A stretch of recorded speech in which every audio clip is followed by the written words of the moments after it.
time Uh-huh. in Connecticut. Mm-hmm. Um, so yeah, but how has it been in New York? Has it been really bad or? Um, yeah, I think it's really bad. Even funeral homes overwhelm. It's not easy for them to handle the bodies, particularly when it comes to the Islamic way of handling the body. Of course, we don't want them to be mass buried, and so it's a challenge for the Muslims as well. Yeah, it's a lot of that, and we have some friends. I know three physicians in our community, the Bengali, passed away, and I have some Indonesian people also passed away because of COVID-19. How is the Oh my situation? God. How is the situation in Houston itself? So it's relatively stable at the moment. The Mm-hmm. numbers here have gone up, Mm. but that went up slightly with the opening, but they're not concerned because there's more testing being done. Mm. So like they don't seem to be concerned that it'll spike, but Governor Abbott gave a speech I think yesterday and he said, I've got my eye on it and if it jumps drastically, Oh, okay. he's like, I have no problem with tightening things again. So I see. he's a Republican, Governor Abbott, but he's not to the right of the Republican Party. He's like kind of in the center of the Republican Party. So Yeah, I actually don't mind him too much. I mean, I see. one thing I must say, Imam Ali, and I'm sure you know Governor Cuomo, but if you ever see him and you can pass on words, like he's been an inspiration in a lot of ways, and I Sure. know my family feels the same too. Mm-hmm. Like he's done a good job. Just the way he speaks, he's a good man. I have Yeah, faith in him. yeah, he is. He's a leader now. He's a leader. I'm sure. And he's working day and night in and out. He's a leader really. He's handled it Yeah. very well. He's going to ease how you call it, the lockdown this Thursday, but he limited to just 10 people can gather in houses of worship, and we Muslims ask that we're gonna have Eid, even just virtual, and we are keeping the how you call distancing protocols. So I'm going to deliver my Eid sermon, attended by like 5 to 10 people only, and the people will listen from homes. So are you filming and sending like khutbas to the people who frequent the masjid there? We have, in fact, our daily lectures on Zoom and Facebook. So That's good. we don't Yeah, I we are figured not we everyone are not was really doing that. disconnected. Yeah, we're not really disconnected. In fact, That's good. Yeah. Jamaica Muslim Center is very actively involved in helping the community. We have a kitchen soup, I say a soup kitchen, preparing food, and then we bring the food to elderly homes, also to the hospitals, because the doctors and nurses are working daily and night, 24 hours, so we need to bring them some food. We're doing that. We're working with NYPD, Well, yeah, bring around food to the communities. yeah. I mean,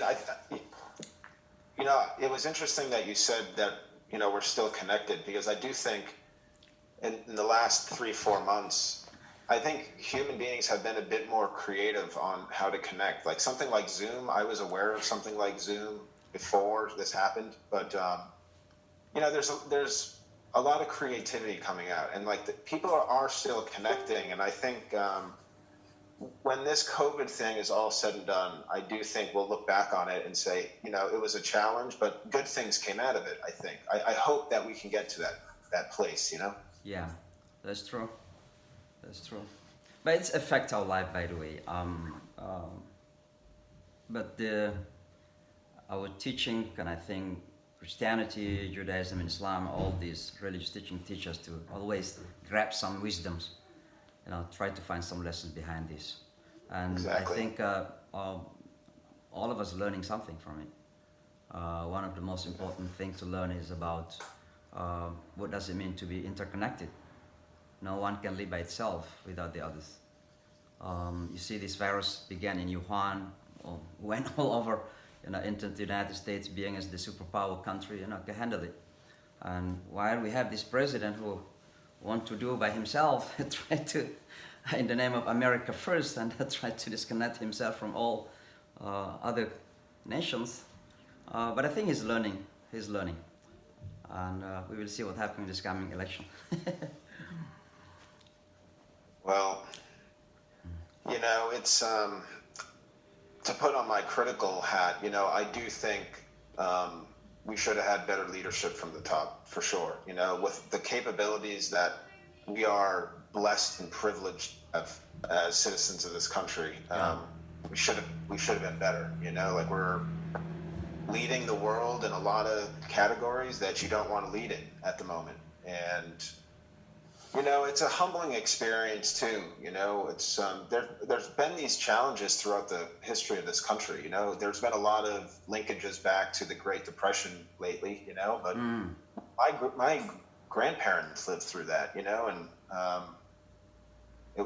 I know they had a rough time getting through. These are early immigrants from Italy and Ireland and a couple of other places in Boston. Like those weren't easy times at all. I see. Because they arrived to the shores here before the crash, so they were probably stable, doing well, and then boom, this crash happens. And hopefully, the economy is okay because you read things and people say, well, we may not really be through it just yet.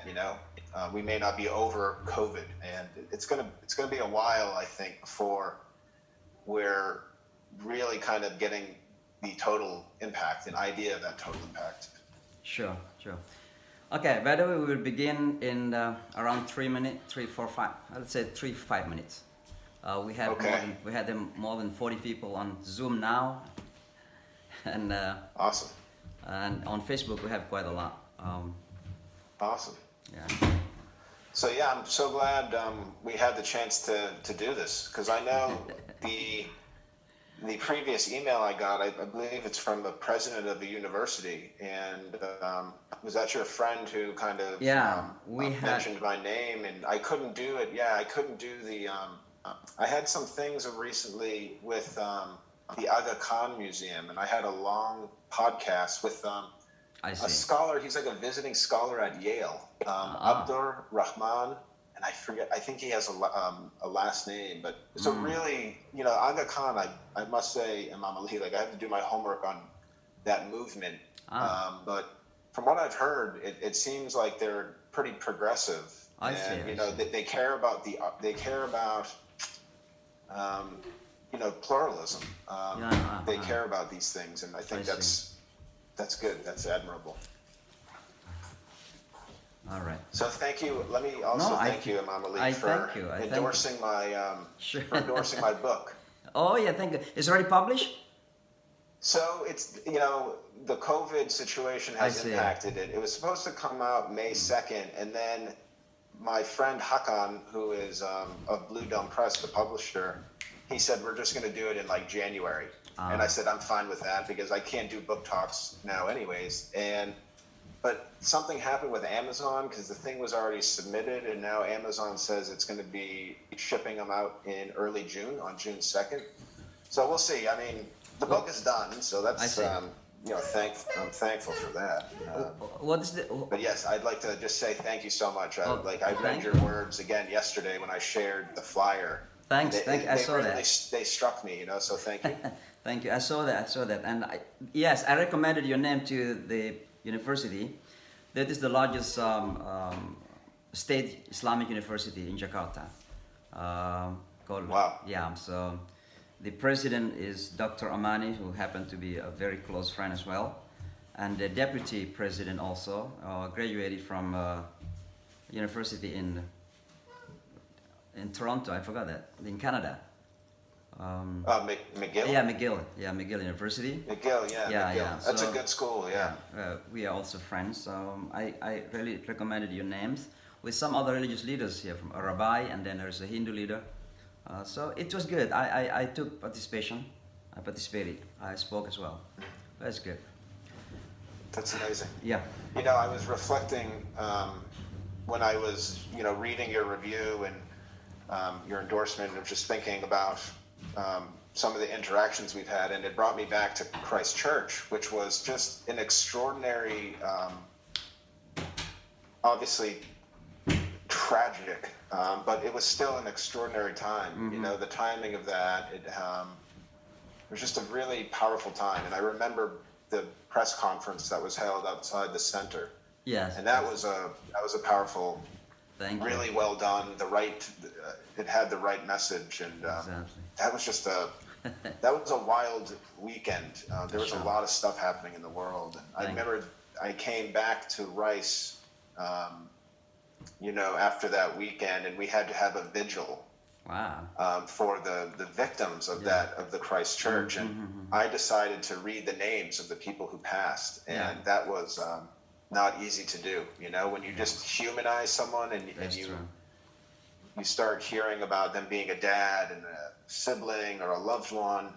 I mean, it's just, you reflect back on that, and that was just such a horrible tragedy. But yeah, I'm glad we were able to uplift the spirit. If that's I can true. say that. And thank you so much for that. And I saw that. I watched it. By the way, so let's begin. Bismillah ar-Rahman ar-Rahim. Assalamu alaikum wa rahmatullahi wa barakatuh. And thank you so much for joining us. I'd like to thank particularly our great friend, Dr. Craig Considine. For those of you who don't know Dr. Considine, he is a scholar, global speaker, media contributor, and certainly a public intellectual based at the Department of Sociology at Rice University. He has authored quite a lot of books and articles. His opinions have appeared in New York Times, Washington Post, CNN, BBC, CBS, and also, you know, even Fox News, by the way, MSNBC, Newsweek, and Foreign Policy. He has been invited to speak at some of the leading international organizations and universities in the world. Dr. Considine is a visible person on Twitter, on social media, Instagram, Facebook, and also on YouTube. So please do go to his social media and you will be amazed by his postings. He holds a PhD from Trinity College, University of Dublin in Ireland, an MSc from Royal Holloway, University of London, and also BA from American University in Washington, D.C. Dr. Considine, for those of you who don't know him, he is a U.S. Catholic of Irish and Italian descent. The first time I met Dr. Considine I think it's around 2007, if not mistaken, when I was the Imam of the ICC, Islamic Cultural Center of New York. And at that time, I think he was still pursuing his bachelor degree from the University of Washington, D.C. So he came to New York, accompanied Dr. Professor Akbar Khan, who was the chair of Islamic Studies in that university, but also he was the former ambassador of Pakistan to UK. So it's such an honor to meet all of you at that time, and I was so honored to receive you. But then, 2 years ago, we disconnected afterward, but 2 years ago, you know, I didn't remember at all that we met, by the way, but I constantly follow you on, you know, on Twitter, on social media, and I was amazed by different writings and postings that you post on social media. So I was very much interested to invite you to New York to be our keynote speaker during the Nusantara Foundation's annual fundraising. Alhamdulillah, thank God that you accepted our invitations, and people were so happy to have you. They were amazed by your presentation. But really, brothers and sisters, dear friends, what really amazed me about Dr. Considine is his courage, and even, I call it bravery, to say the truth, you know. And let me thank you here, Dr. Considine, from the bottom of my heart, on behalf of the Muslim community, on Islam, on behalf of Islam as well. It is truly easy to defend ourselves, but to defend others is a different case. It's not easy sometimes. So here in this case is a Catholic, you know, in faith. He's an American, Irish origin, Italian origin, you know, defending Islam and Muslims, the Prophet Muhammad and the Quran, openly on social media. it is tremendously challenging. It's tremendously challenging. Yesterday when Dr. Considine, posted our flyer on Twitter, some even said, how much you get paid from the Muslim community to spread this cult. So you just imagine how difficult it is, for someone to stand, for the truth that he believes in. So again, I thank you so much on behalf of our community, on behalf of our faith at the same time, and I'm truly proud of Jesus on this, because Jesus is defending the marginalized people, and Jesus is for truth. And I think that's what you believe about, and you carry on that particular legacy. So again, thank you so much for joining us this late afternoon, and thank you for all of you are joining me. Many of you are from Indonesia. Basically, it's still early in the morning, like 5 o'clock in the morning in Indonesia. But all of them woke up because they have sahur, so I know that they're waking up. Okay, so let's begin. Tell us about more about your journey, your backgrounds, and a journey to know Islam, particularly the Prophet of Islam, and what is the main factors that motivated you to explore about the religion and particularly the Prophet Muhammad sallallahu alaihi wasallam, peace be upon him.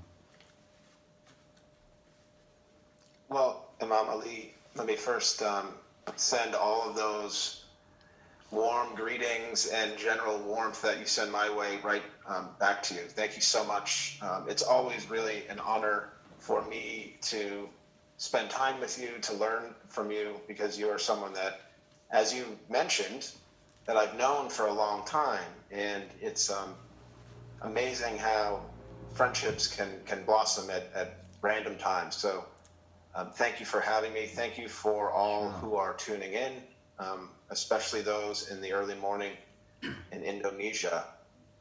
Ramadan Mubarak to all of you. I hope it's a blessed and enriching experience for you and your loved ones. So, Imam Ali, my journey on this path that I suppose I'm still on really kicked off, though I didn't know it at the time, on 9/11.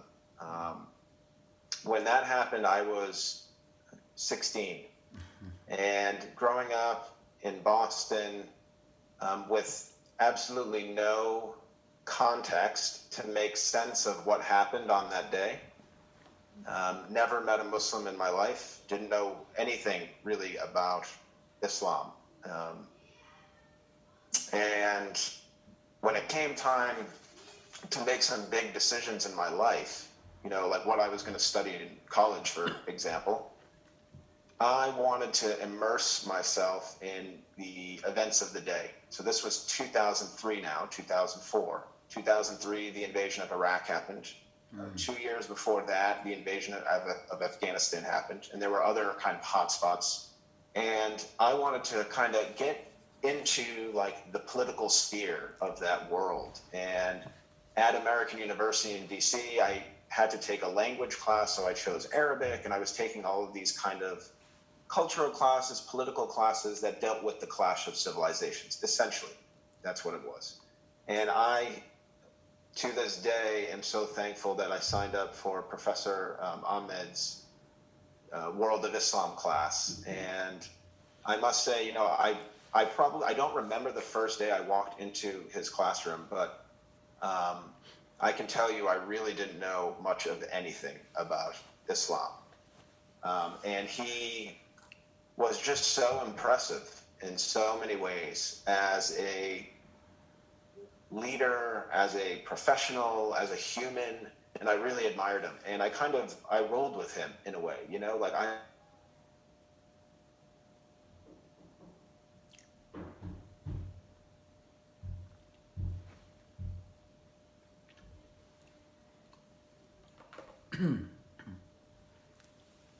This is frozen sometimes.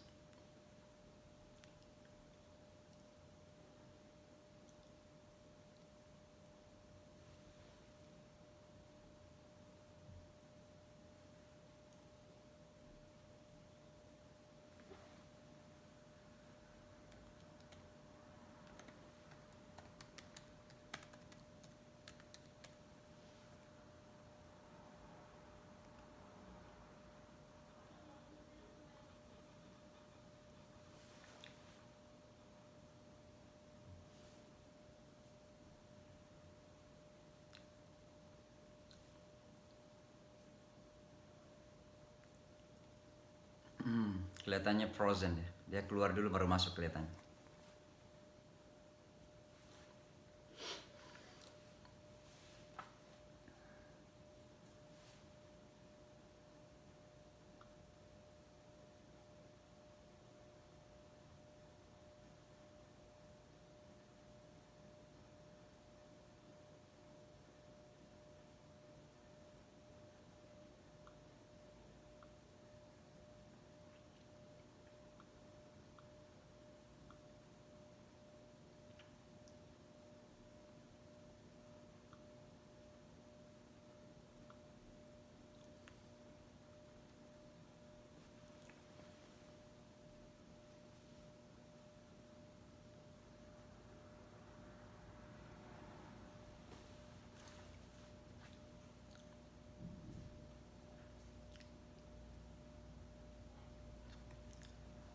I think Dr. Considine is disconnected, and if you are in, let me know so they can unmute you. We'll continue. And so the first time that I met Dr. Considine is in 2007 while I was an imam at the Islamic Cultural Center. This is the largest mosque in the city, Masjid Rayanya. And he came to the center along with his professor basically to interview me, being as a Muslim in America, with Dr. Akbar Khan, who was the professor of world religions in Washington University, and he was also the former ambassador of Pakistan to UK. So they came with his group and we met, and afterwards we disconnected. I didn't remember him that he met me, by the way, but I constantly follow him on Twitter, on Facebook, and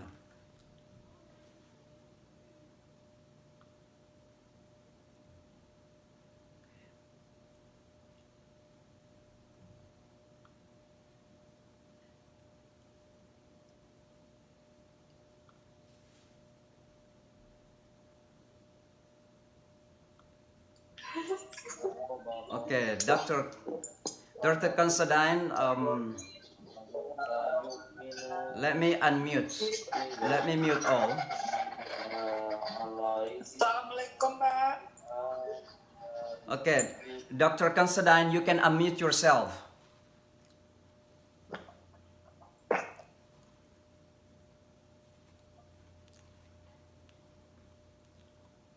Dr. Considine?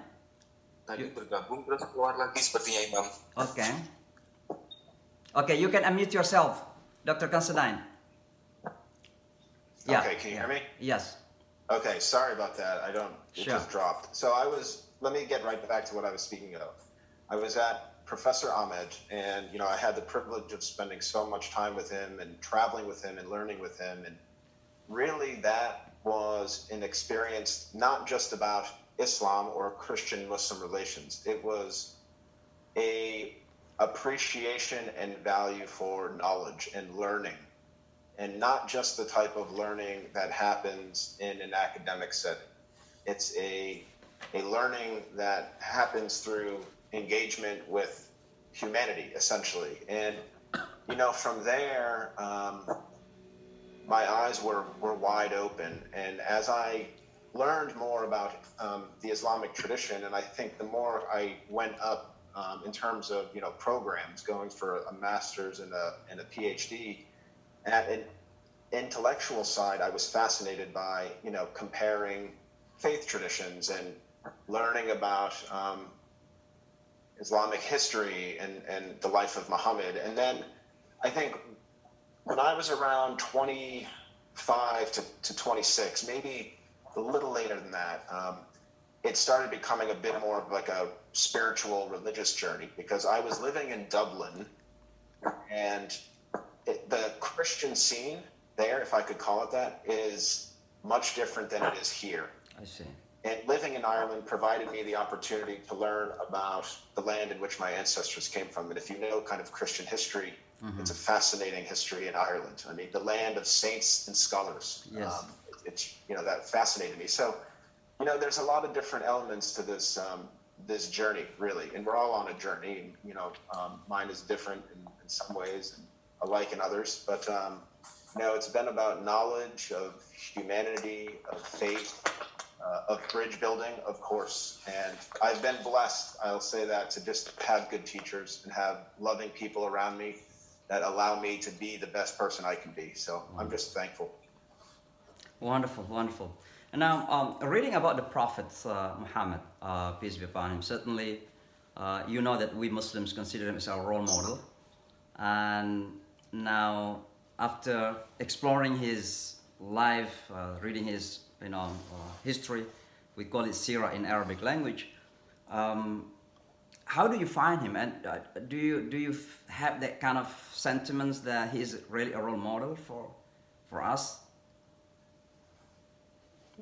For everyone. I think that's part of the angle that I take. I was not raised Muslim. I don't identify. It's something that has many layers to it. I think I admire him for his leadership. I admire him for his statesmanship, but there's also a different, deeper level to that, which is monotheism.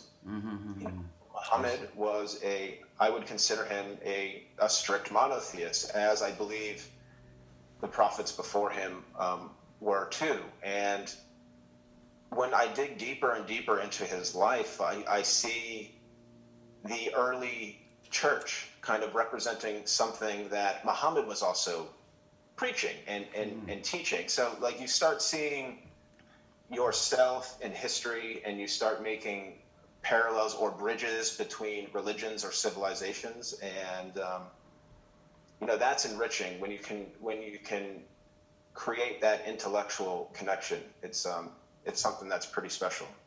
I see.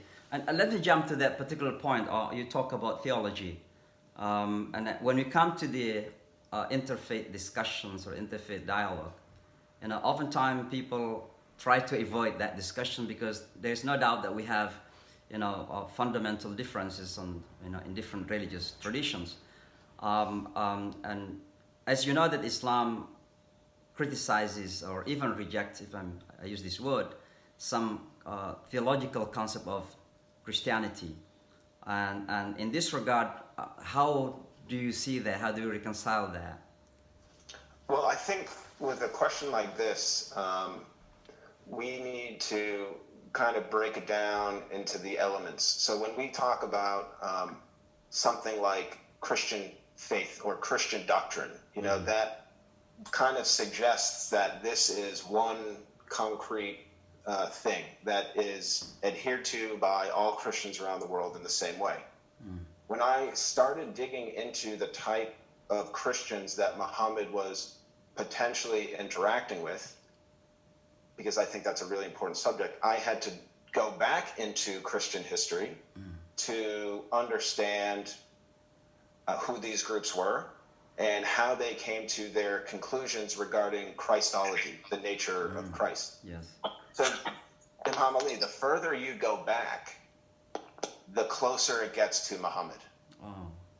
And that's really interesting. And so for me, when I say, in many ways, I think being Christian and being Muslim in many ways is essentially the same thing, but there are differences, as you noted, and they come through, practice, everyday practicing, other details. But when it comes to something like the nature of Christ, I think Christians could go back into history and read a bit more on something like the Trinity. How did the Trinity come to exist? I think that's a really interesting question that I think a lot of Christians don't contemplate enough, And I think if they did contemplate it, if they did go back to something like the Council of Nicaea, 325, or the Council of Chalcedon, which was 425, these were massive historical moments in which literally the Jesus we know of today was essentially created in many ways at these times. So those kind of historical realities make me think more about what it means to be a Christian, and also my views on Muhammad and the Islamic tradition. They're really rooted in this knowledge that I kind of opened this discussion with. Wow, wow, great. So it's fascinating. So the research I've been doing is for a book that I hope is out in 2021, and it's called The Dialogue of Civilizations. Imam Ali, I know you would like that term. Sure. And the second part of the book is Muhammad's interactions with Christians, and it's essentially a biography in many ways told through his interactions with Christians, or what we know of it, but it's much bigger than that too. Like I go into Western history, Christian history, some pretty deep things in terms of civilizations. And really what I'm finding is things are a lot more synthesized than I even thought. So the book, Imam Ali, if you want to stop me, feel free, because I'm digging into my book. But go ahead. so there's three theories I'm playing with. There's civilizational division, which, if you're familiar with Samuel Huntington, is this idea of a clash of civilizations. And there's fundamental differences. It's the polarity. Then there is something I'm referring to as civilizational confluence. And civilizational confluence, that word "con" is like, with or attached to influence. And this is a little bit of melding of the civilizations. Like, they can come together and they can agree on certain things, or they may disagree, but there's a general positive, okay relationship. And then there's the third realm, which I'm referring to as civilizational synthesis. And this is where new movements are created that we really haven't seen before. And I'm kind of positioning Muhammad's, the Ummah in the early years, in Mecca and Medina, were really a revolutionary period that in many ways reflects Al-Andalus, the history of Islam in Spain, and it also mirrors what Pope Francis calls the culture of encounter. So it's really fascinating stuff, and I try to kind of prove these later points of civilizational synthesis through some of Muhammad's interactions with Christians. So the Christians of Najran, the Abyssinians with the first Hijra, Waraka ibn Nawfal, Khadija's uncle, said to be the second person to kind of recognize Muhammad as a prophet. Bahira the monk, who Muhammad met when he was a boy. And there's also other Christians in between. So I'm trying to tell a story and tell a story about Muhammad's life, but also something much bigger than that. It's a dialogue of civilizations. The book is that in itself. So And sure, I'm excited about it. I've been reading fascinating stuff. It's really fun.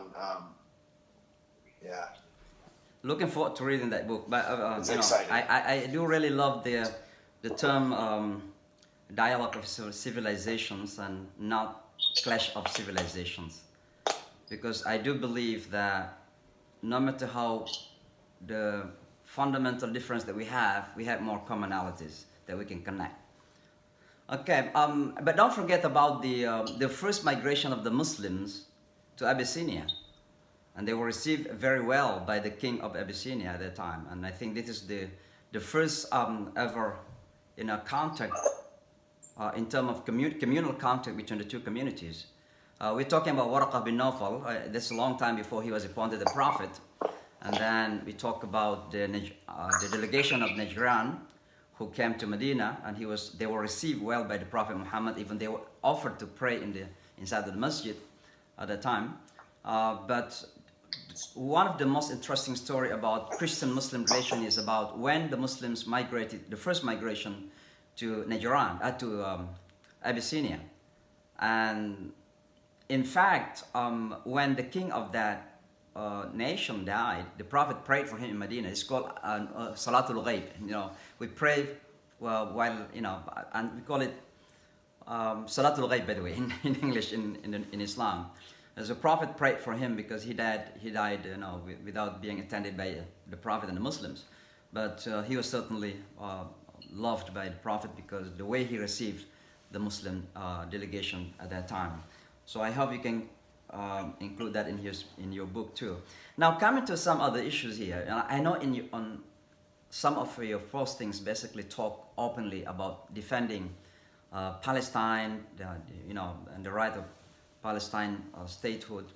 you know, and I saw that the Northern Ireland peoples, then mostly they defend Palestinians. So, what is the reason that I see the Irlandia, you know, they defend Palestinians, and you also, you know, as an American, Italian, you know, and half from Northern Ireland, you defend it very strongly, Palestine.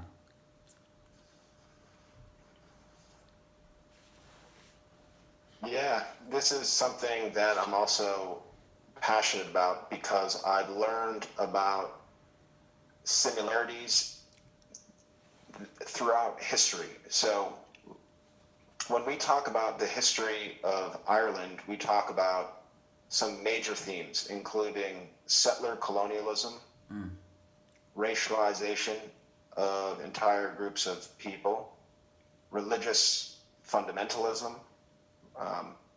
on multiple sides, and we had partition. But the one that sticks out the most is settler colonialism because we're dealing here in Irish history with essentially the seizure of land, the taking of people's land. And when I was in Dublin as a PhD student, I was able to do my own research, which was a fascinating experience. And that really gave me the knowledge to understand what's happening in Palestine at a deeper level. Obviously, you know, I'm not Palestinian. I haven't experienced the situation over there, but from a purely historical standpoint, what's happening to the Palestinian people has happened to Irish Catholics. You know, when we talk about essentially, you know, two separate laws for two separate people, that's in many ways it's apartheid, you know, and like this idea of trying to erase cultures, like erase people's, like even the Nakba, like people are trying to erase the Nakba from history. For those who don't know what Nakba is, it's a term that means catastrophe, and it basically marks the forced removal of Palestinian people from their homeland in 1948. And I mean, there are very few things in this world which are worse than, you know, forced expulsions of entire groups of people that did nothing, that didn't really have a say in the political decisions of their time. And you know, that is Irish history in a lot of ways. You know, I'm putting it very broadly because this is a subject that deserves, you know, hours of attention. Sure. But that's why I'm passionate about it. You know, like when I found land records of my ancestors and I saw their land dwindling and I understood what was happening in history at the time, then I see news reports of the same thing happen to Palestinians. That upsets me. I don't think that's right, you know, and we need leaders, I think, that need to take a more firm stand on this. This is one of the most egregious things that's happening in the world today, and it's, you know, for a lot of people, they can't even speak about it, which is unfortunate too. And that's another subject as well. Of course, yeah. Yeah, I'm passionate about it in Mama Lee, you know. Yeah. Thank you so much. Coming back to the issue of earlier Christianity, and you studied it through historical explorations. But I'm sure that also that you have read some of the Qurans talking about teaching of Jesus, story of his mother, and so how do you find the relation between the history that you studied and what the Quran said about early Christianity, or the teaching of Jesus himself? Yeah, yeah. It's a really good question. That, you know, I think a lot of these topics are really pushing our minds. So when we think about the depiction of Jesus in the Quran, you know, there are some things that are in question regarding his divinity, right? Yes. Whether he's the Son of God or not. And we know that the Quran is pretty explicit in saying that he's not. Okay, and that's fine. But when I read my Christian history, I realize that something like the Trinity, which I believe in, has not necessarily always been one thing believed in one way. but also something that really was not part of the foundational teachings of, at least through the text. Like Jesus never said, you have to believe in the Trinity. He never said that. There's references to, Father, Son, Holy Ghost, and so on and so forth. But like the word Trinity does not even exist in the Gospels. So that's why I am kind of keen on synthesizing religious identities in some ways, because like when we talk about what it means to be a Christian, what it means to be a Muslim, like there is such a hardcore monotheistic trend there that like that's what it's really all about. And the early Christians, a bunch of different groups, like we talk about the Ebionites and the all these different groups, they had different views on the subject, and like it got to a point where there were so many debates happening about Jesus that they had to hold these councils, and then they a group of men coming together and just deciding that this is what Jesus is now, and that's what it was. So, this reminds us that in many ways, at least for me personally, that Muhammad was kind of encouraging Christians to think about their faith in a different manner. And arguably, he was purifying it, and I don't mean that in a negative sense, and it's not being puritanical, but he was saying, this idea maybe of the Trinity is not accurate. That's not what Christianity was founded on. And I'm repeating myself now, but if you go back to the Christian sects in early Christian history up until the 5th century and even longer, there were some really radical, far out there ideas of who Jesus was and what it meant to be Christian. So it's fascinating. I see. Yes. Are you familiar, Imam Ali, with With what? Yeah, I do. I do study the history of early Christianity because my master degree basically is comparative studies of religion at the International Islamic University in Islamabad. So I dealt a lot about the history of the early Christianity and also the writings of the Bible, history of the writings of the Bible. So I am quite familiar with those. But whether we come into some other issues, there is no doubt that Muslims are facing tremendous challenge, along with other communities, minority here in the state. Islamophobia is on the rise from time to time based on the circumstance. And now we are going again to face a new general elections, and certainly when we are coming into general elections, oftentimes Islam has become a sexy, issue to discuss. And in your own opinions, what is the main factors that cause Islamophobia in the Western society, particularly in the United States? Good question. So there's many things. They're all kind of interrelated in a way, but I'll throw some kind of buzzwords out there. And some of these may be cruel, so I hope to kind of tone them down a little bit. But let me just say lack of knowledge. And this is related to ignorance. And again, I don't want people to think like I'm calling people ignorant. I'm just saying lack of education, just simply not having exposure to different ideas. America is a very insular country.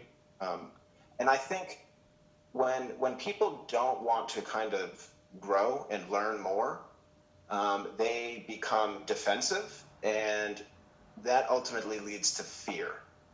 And I think we in many ways are a very fearful country. With the kind of just othering of people, of stereotyping, of social media being able to really gang up on people and create division. And fear, I like to use it in my talks, and I say fear can mean several things. It can mean forget everything and run, which is basically like when you are given a challenge, you just say, nope, not going to happen, and you forget it and you run away.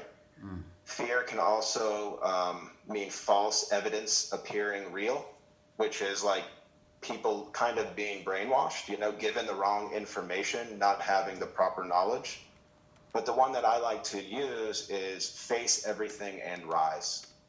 Face everything and rise. And this really pushes people to kind of be their best self, to have human experiences and to gain knowledge by knowing one another, by spending time with other people, and stepping up to challenges. And instead of saying, well, fixing this institutional issue in our country, it's going to be too difficult, like we just need to forget it. Like to me, that's fear in a lot of ways. Like people don't want to tackle these things. Like they don't want to grapple with it. They just kind of want to live in their bubble and exist and isolate. And I really think that is, at a very large level, what is fueling Islamophobia. It's a disconnect. It's a disconnect of people. In some ways, it's a dysfunctional society. Ibn Khaldun, the great Muslim kind of historiographer of Al-Andalus, used the term asabiya, which is Arabic for essentially social cohesion. And social cohesion, if it's successful, it takes a lot of work. Imam Ali, as a leader of a community, that. Fostering stronger relations with people is hard work, and people can't be fearful, because if they're fearful, you don't get anywhere. Sure. So, when you look at polls and statistics of Islamophobia, there's a correlation between anti-Muslim views and people's lack of interaction with Muslims. Sure. I mean, think about how silly that is. People are literally hating something that they've never interacted with before. That's fear, and that's not knowing the other. That's what fuels Islamophobia in many ways. And I think phobia means irrational fear, and irrational fear means that you are fearing something that basically you don't know. And of course, it's inflamed by politics, by media sometimes. But also, we have to acknowledge as Muslims that we fail in many ways to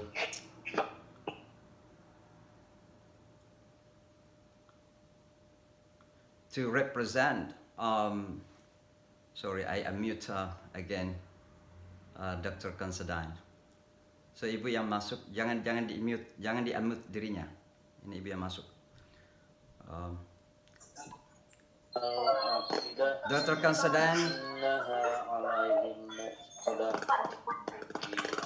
Dr. Considine, unmute yourself. Unmute yourself. Dr. Considine, unmute yourself. I'm sorry about that. Okay, now, and so we Muslims also must acknowledge of our own failure to represent really the face of Islam, and that creates some fears in the minds of the Muslims and non-Muslims, friends as well. And so now, if you want to advise as Muslims, in order to face this Islamophobia here in the state or around the world, what is the best advice that you want to give us? Bravery. Develop a sense of bravery, of not letting people or world events rattle you. Don't let them question who you truly are, because it's easy to internalize these things. So if someone says something, about some identity category, and you fall into that, and you don't like what it is, you need to keep those things outside of you. Take care of your heart, your mind, and your soul. Keep things positive, keep things loving, keep things light, keep things peaceful, and do your best to just eliminate. My dad used to call it noise. Like, you have all these things being said, rumors, speculations, assumptions, stereotypes. None of these things are real. They're not real. They're just in people's imaginations. And so I would say stay strong, set goals, achieve your goals, and be who you want to be. Be who God destined you to be. and let the haters hate, essentially, if I could put it that way. All right, yeah. And certainly, I would like to follow that just prove your Islam, as Muslim, just prove it. Because when we say we are Muslims, we are good human beings. That's what the meaning is. Yeah, and Imam Ali, you're also saying, this is an opportunity for, Muslims to reflect on what it means to be Muslim. And it's the same with Christianity. Part of my efforts as a Christian is to introduce, hopefully, these ideas into Christian communities as well. And ideas, I don't mean like Christology, like I'm not going to get into the details, but like just some foundational things that I've learned over the years. And like, this is how we as Christians can relate to bridge building, of finding commonalities between communities. I just wish I had more ability to connect with Christian communities. Like I feel like a lot of the people that follow me happen to be Muslim because, I think some of the stuff I say about various topics are appreciated by people. But like when I see a Christian sending me a message and they're like, hey, like this blog post you put up or this tweet like really impacted me as a Christian. And they're like, I get it. Like they're like, I get what you're saying as a Christian. Like that stuff really moves me as well. And it's not about converting people to my idea of Christianity. It's not. It's just seeing myself in other people. I think that's healthy. And that enables us to create connections, which are something I think the world needs at large. I see. There is something that I would like to make it clear here. In Islam, there is a concept of da'wah. It means, calling the people to Islam. But basically, never being in the Quran says calling the people to Islam. It's always calling the people to God.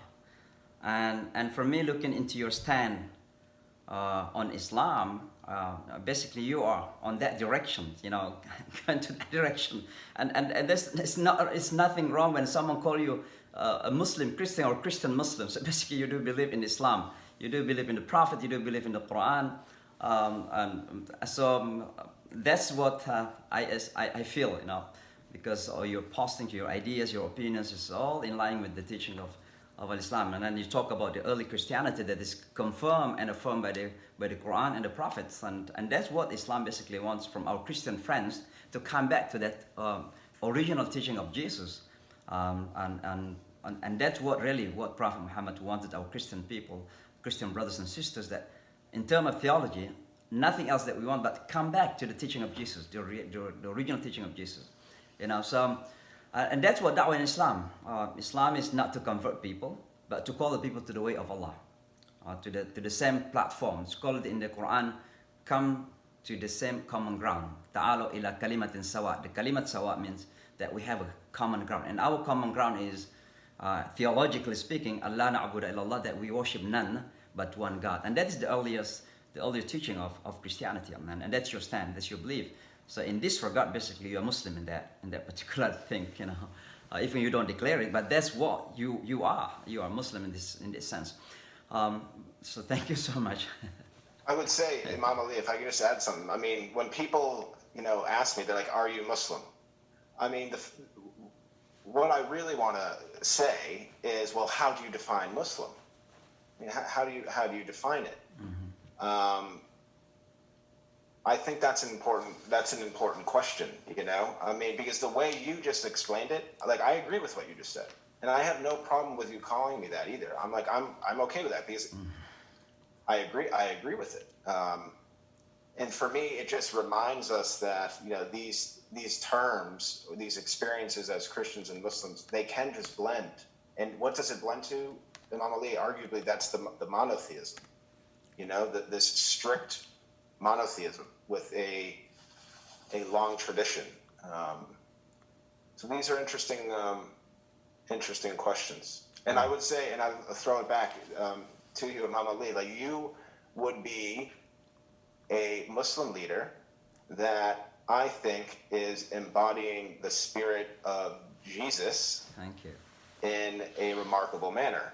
Arguably, I'm not going to name names, but you do a better job of sharing Jesus's message, which I also share with you, you do it better than a lot of Christians. And I think that is powerful, not in the sense of, you being better than a Christian. That's not what you doing something better than someone of another faith. That's not what it's about.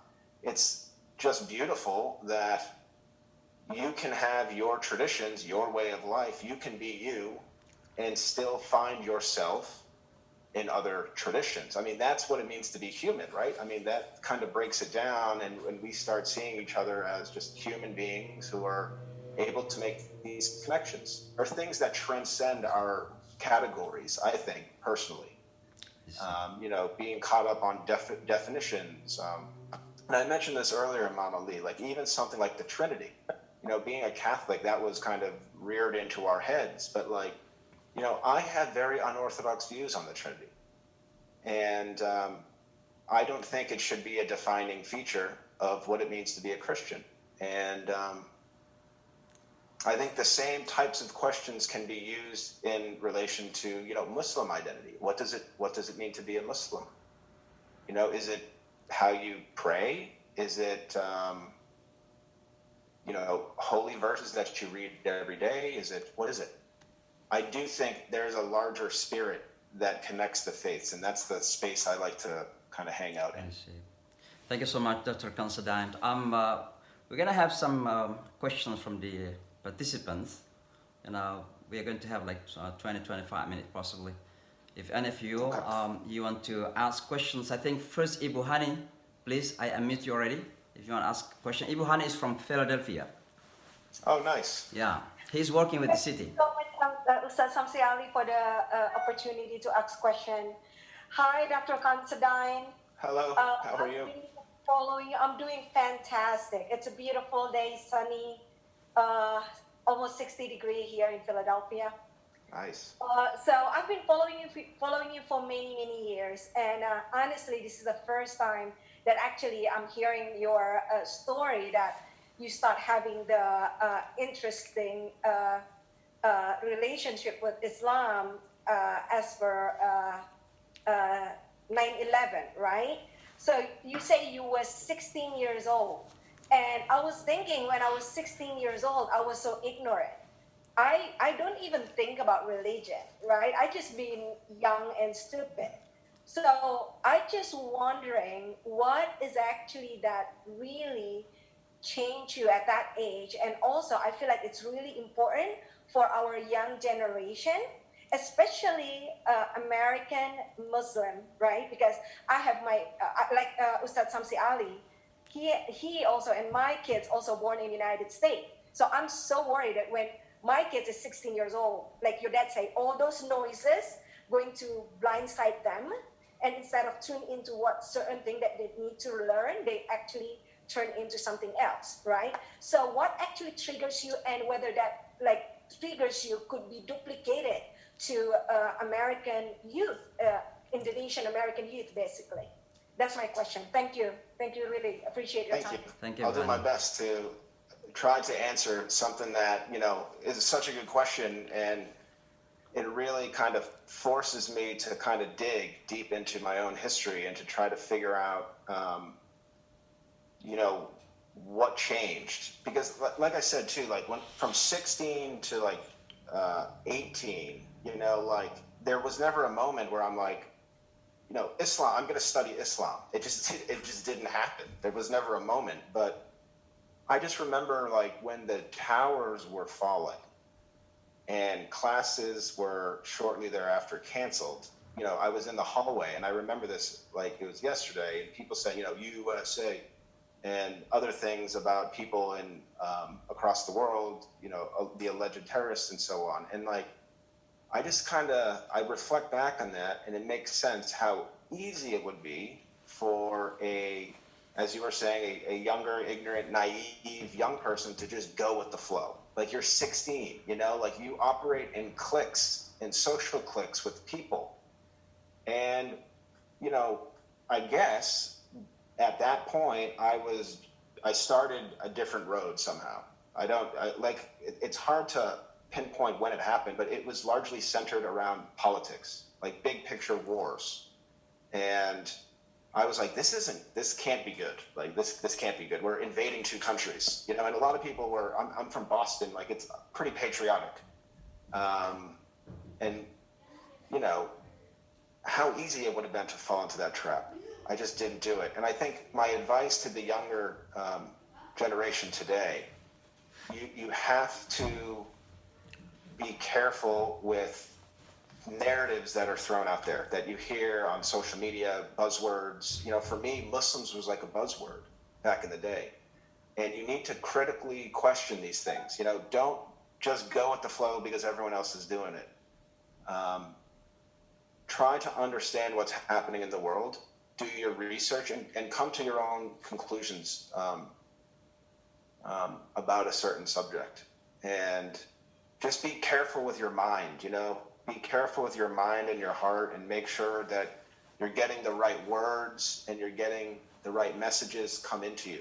I think that's important too. So I feel like I'm a doctor in a way that is kind of giving you like 4 or 5 like remedies to this large problem here. But you know, it's so deeply rooted. And then again, this kind of system that I just came up with is not going to work for all people either. You know, as a teacher, I'm very well aware that what I just said may connect with people, but it may not connect with others. So it's tough.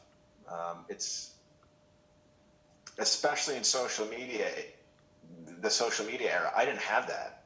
You know, like we were just like big cable news, and then the blogospheres started in like, 2007, 2008. And you got to be careful.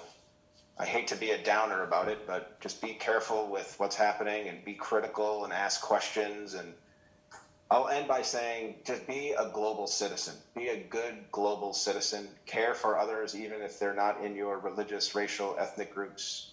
Just be a good person. That's you. what I would say. Just be a good person. Thank you so much. I hope that answered your question. Yes, thank you. Yes. Appreciate it. Thank you. I just watched a short film on the Hispanic Muslim community, and I was surprised seeing you as a part of that. You know, it's really beautiful. And thank you so much. It's really, it's touching, and you have interaction with the Hispanic community in Texas. And I think your wife is from Hispanic background. And congratulations on beautiful wife. I think you married just soon after you came to New York, right? That's right. Yeah, a lot has happened, you know. And thank you so much for those loving words, Imam Ali. I appreciate that. Thank you. Yeah. So how do you see why the the Hispanic communities are coming to the religion of Islam? That a lot of them in crowds. What's the reason that they have? Yeah, multiple reasons. Again, like there's not one story to all these people kind of finding a new faith, but as a sociologist, I would look at a couple of factors. I think one is the kind of general breakdown of a lot of Catholic communities, because a lot of these Hispanics were Catholic who have now, chosen a different faith. But, someone who grew up in the Catholic Church in the United States, obviously in Boston, not here, they could have done a better job of fostering a sense of community.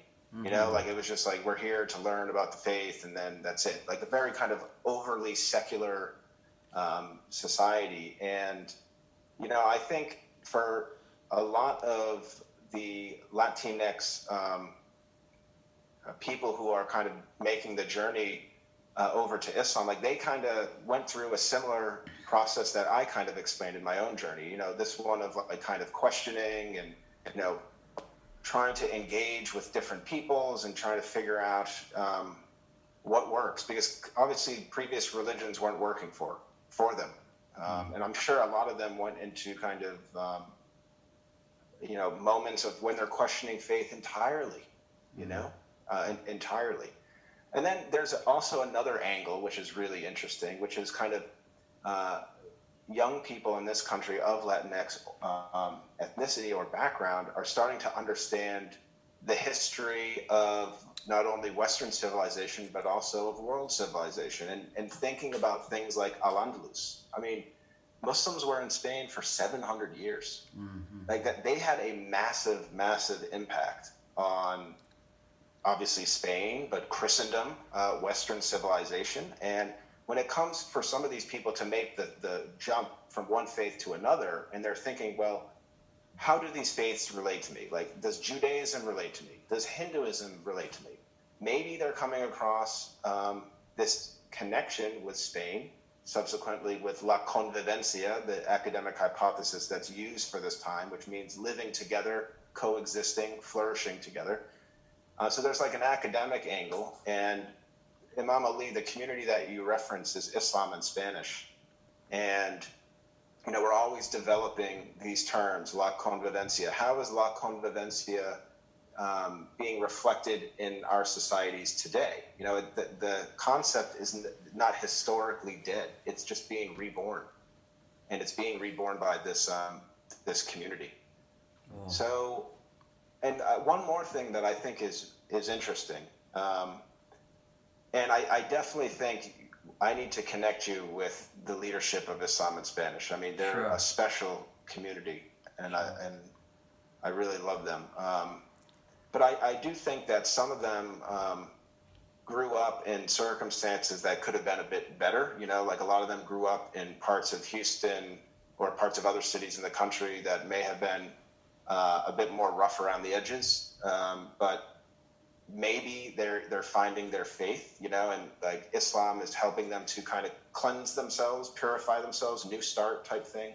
You know, kind of like what happened with Malcolm X, like kind of something like that. So there's a bunch of potential reasons. I see. I know. I think in the simple language of one of my students, I have a Puerto Rican students. One of them said to me, you know, when I discover Islam, looks like I came back to my home, to my old home, you know. And second, I think one of the reasons also is that they found that Islam is, to some degree, is more rational than the previous faith that they have, you know. And that's to be honest, and that's what she said to me. By the way, we have you said race, Imam Ali, race, rational. Yeah. Yes. I've heard that too. In terms of rationality. You know, in his term, she said that Islam can connect heart and mind. You know, so you don't have to disconnect between the two. It doesn't mean that it doesn't have that. The stronger belief that you have, the less respect to your minds, and that's what she said to me. All right. So now I have Pak Irman. Pak Irman, I'm muting you, Pak Irman. Silakan, please ask your question. Assalamualaikum, apa kabar? Salam wabarakatuh. Baik, alhamdulillah. Yeah, Craig, thank you for you try to ease the tension between Islam and other religion, because we try hard to do that on our side. And in my opinion is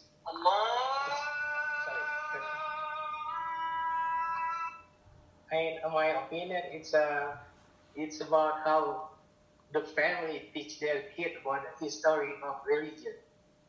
If they always saying that Islam is bad, probably related to the war between Islam and Christian in Europe, then they start to have some kind of hate. Because in Islam history, Prophet Muhammad is very close and friendly with other religions. They're very close friends, Jewish and Christian. They help each other. So I think the value of how family teach the kid at the home about Islam is very helpful. And the second thing, I also observe some denomination is very against Islam. And I don't want to say which denomination, but I live in Arizona. I have a lot of Mormon friends. I think Mormon is the most less friction with Islam, because anytime I talk to them, they don't really have a second opinion about Islam. They just go friendly. Even they try to sell the Book of Mormon to me, they don't see anything wrong with me as a Muslim. Thank you. That's all I have to say. Thank you. Thank you so much. Yeah. Thank you so much. It's nice to meet you. And so the first question, family setting, is a really important point, and one that I can relate to. in reflecting back on my own experience. So I went to Catholic school largely because my mother grew up in a Italian Catholic household, but the generations over time became more American. And by that, what happens is you become more secular, right? So you're still religious, but religion isn't a huge part of your life. So that was my mom's kind of angle. She was Catholic, she believes, but you know, this idea of like me being raised in a very religious household did not happen. My dad is borderline, you know, agnostic. He grew up a Episcopalian. He grew up a Protestant, not liking the Catholic Church, and he still jokes about the Catholic Church. So in many ways, my family, it was an interfaith family, but they were never overly religious, and they never denounced it, obviously. They were just indifferent to it. And I think that environment actually probably helped me on my journey because it gave me more of an open mind. And I didn't, you know, come into this world of religion with, you know, very strong preconceived ideas of like some fundamental things about God and all these things. It was kind of a clean slate. So what we teach our children or what we don't teach is also important because, and like I said, in my case, I wasn't indoctrinated with religion, really. You know, it was never a very substantial part of my life. And perhaps it's because of my parents, you know, it being of really an inter-religious couple, though kind of in the Christian sense. The second question, I believe it had to do with Mormons, right? Looks, yeah. Yes? Yes. Yes, okay. In the Book of Mormon. So this is actually something that has been documented by anthropologists like Professor Akbar Ahmed. When we were on our journey, which Imam Ali referenced at the beginning of this talk, back in 2008, we spent like 4 days in Salt Lake City spending quality time with leaders of the Mormon community. And Dr. Ahmed, I was just his assistant, Dr. Ahmed was fascinated by the interviews and the data that he was collecting. And he ends up dedicating an entire chapter to Mormons and Muslims. And the similarities that Dr. Ahmed emphasized, one is this history of kind of like othering, which is like, you know, Joseph Smith. Like a lot of Christians don't consider Joseph Smith to be a prophet. And like a lot of Christians don't consider Muhammad to be a prophet. So you have this kind of history of persecution in a way that I think can relate to people. But on a deeper kind of spiritual level, just wholeness and goodness and cleanliness of heart and mind, of physical space, just a very genuine, pleasing and peaceful demeanor to the Mormons that I've interacted in my life. You know, and I don't get into scripture with them or theology. Like I haven't done that yet, at least, but like just what they do for humanity and just being good leaders in their societies, it's really impressive. And that community definitely does not deserve to catch flack, you know, unnecessary kind of conspiracy theory type stuff. It's a very humble community and doing wonders in the charitable realm as well. I'm sure the Mormons are up there in terms of giving. So all my best to the Mormons in our communities. Thank you, Dr. Considine. Such wonderful. We have 10 minutes possibly to go, and if you wanted to ask questions, just write it down. Write your name because I cannot identify who wants to speak. If I unmute all, it will be so noisy. So write your name. Otherwise, we had planned basically a few years, I think last 2 years ago, to go to Indonesia together because Dr. Considine's book had been translated by Mizan. I forgot what's the book that? Which book was? I always mispronounce it. Actually, it's right here. Oh, okay. Yes, Muhammad Nabi Cinta. It's Muhammad, the prophet of love. right? Yeah. Yeah, The Prophet Yeah. of Love. And so his book have been translated by Mizan, and I basically wanted to bring Dr. Considine with me to Indonesia to go to different universities lecturing, but unfortunately time didn't allow us to go. So possibly we can plan that. So for my Indonesian brothers and sisters, hopefully we can see you in person, and just pray that Corona will pass soon. We are here in the eastern part of the United States, now 7:16, and unfortunately I have to prepare for my next session. I have my live program on YouTube and Facebook every night for my community. So I think I have to leave if there is no other questions, and I would like to thank you so much again, Dr. Considine. Such a beautiful thing to see you, and I feel older because you place yourself like an older man. And when you came to me, you're still like in the 20th, and I was like 30th, and I was an imam at the Islamic Cultural Center when you came and interviewed with Dr. Akbar Khan. Do you have some contact with Dr. Khan? Professor Ahmed, Yeah, say my salam and my regard. Akbar, Yeah, I will. And Imam Ali, I just love spending time with you. Admire you deeply. I think in the social media posts I said you're a role model, and Thank you. I mean that. I truly do. Your work across the board is really impressive, and to spend time with you in person just kind of confirms everything. And hopefully we can have many more years of friendship and brotherhood, and maybe we can bring more people into the fold as well. Yes, we will. Thank you so very much. Thank you for everyone Thank you. attending, and looking forward to seeing you again next time, inshallah. One second, someone is writing. Okay, ensure one schedule to University of Brawijaya when you are able to arrange a time to Indonesia. There's a university. I know this brother. He's a professor at that university. He invited me once, and I lecture in that university. It's one of the largest universities in Indonesia. So certainly I will schedule to go to Brawijaya University and other universities, inshallah, when I have a time to bring Dr. Considine to Indonesia. Thank you so much again, very much, for joining us. Looking forward to seeing you next time. Assalamualaikum warahmatullahi wabarakatuh. Salam. Peace. Waalaikumsalam warahmatullahi. Peace. God bless you. Waalaikumsalam. Take care. Allah take Assalamualaikum. Thank you.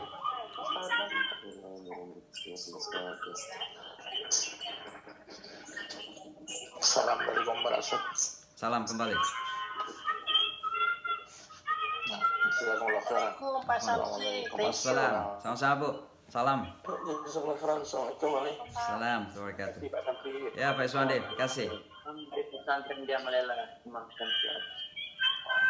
Ketua Jiran Imam Afwan, ketemu lagi. Bas Tangerang. Ya. Assalamualaikum. Assalam. Wabarakatuh. Assalam. Wabarakatuh. Ya, salam. Kita tutup karena saya harus ada acara lain lagi. Apaan? Assalamualaikum. Oh, Sidoarjo, salam semuanya. Salam. Oke, salam Pak ke Sidoarjo. Salam ke Sidoarjo. Ketemu. Salam. Kepada salamang. Salam.